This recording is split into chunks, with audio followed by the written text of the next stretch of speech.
സർക്കാരിന്റെ കർഷകദ്രോഹ നയങ്ങൾക്കെതിരെ UDF വട്ടംകുളം പഞ്ചായത്ത് കമ്മിറ്റി വട്ടംകുളം കൃഷിഭവനിലേക്ക് മാർച്ച് നടത്തി.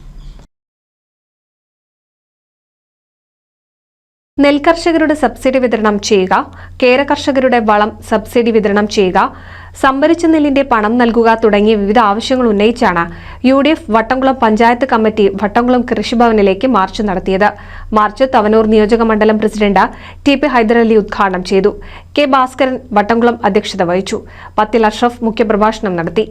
VVM മുസ്തഫ, വട്ടംകുളം മണ്ഡലം president Ashraf Nattath, AV Ubaidam, KM Ali തുടങ്ങിയവർ സംസാരിച്ചു. മാർച്ചിന് M ശങ്കരനാരായണൻ, ചന്ദ്രബോസ്, അബ്ദുള്ളക്കുട്ടി, ശശി പരിയപുരം, മോഹനൻ പാക്കത്ത്, UV സിദ്ദിഖ് എന്നിവർ നേതൃത്വം നൽകി. ഏതൊക്കെ ഇനത്തിലായിട്ടാണ് എത്തുന്നത്? ഒഴിവുകൂലിയായിട്ടെത്തും, കൂട്ടുകൂലിയായിട്ടെത്തും, കൊഴുത്തുകൂലിയായിട്ടെത്തും, വളം സബ്സിഡിയായിട്ടെത്തും. അങ്ങനെ എല്ലാ ഇനത്തിലുമായി ഒരു ഹെക്ടർ കൃഷി ചെയ്യുന്ന ഒരു നെൽകർഷകരെ സംബന്ധിച്ചിടത്തോളം സബ്സിഡി, കൂട്ടുകൂലി എന്നീ നിരക്കുകളിലായിട്ട് ഒരു 25,000 രൂപയോളം എത്തേണ്ട സമയം അതിക്രമിച്ചു. പക്ഷേ ഈ സമയം വരേക്കും ഒരു രൂപ പോലും കർഷകന്റെ അക്കൗണ്ടിലേക്ക് ആ ഇനത്തിൽ വന്നിട്ടില്ല എന്നുള്ളതാണ് ഏറ്റവും ദൗർഭാഗ്യകരമായിട്ടുള്ള, പ്രതിഷേധാർഹമായിട്ടുള്ള ഒരു കാര്യം.